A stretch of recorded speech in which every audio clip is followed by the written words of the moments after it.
Welcome to this DelftStack tutorial video. In today's video, I'm going to show you how to get an access token from ClickUp quickly and securely.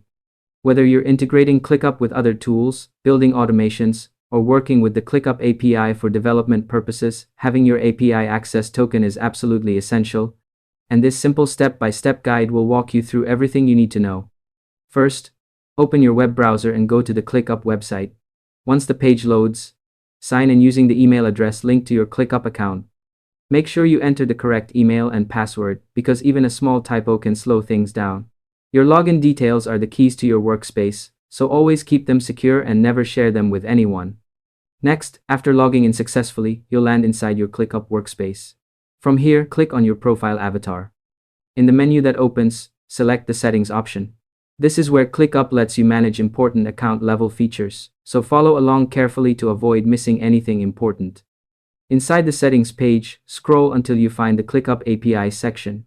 This area is designed specifically for developers and advanced users who want to connect ClickUp with other apps and services.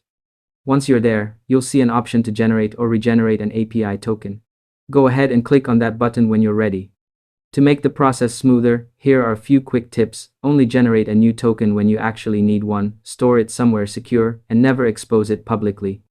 Your API token works like a password, so treating it carefully can help protect your workspace and data from unauthorized access. Once you've generated the token, copy it and save it in a secure location, such as a password manager. After that, you should be able to use this token to authenticate API requests, connect ClickUp with automation tools, or power custom integrations without any interruptions. If you ever believe your token is compromised, you can return here and regenerate it instantly. And that's all there is to it.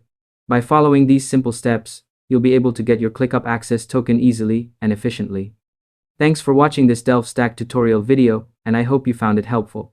If this helped you out, feel free to share it with others who might be working with ClickUp integrations. Why not make someone's day easier?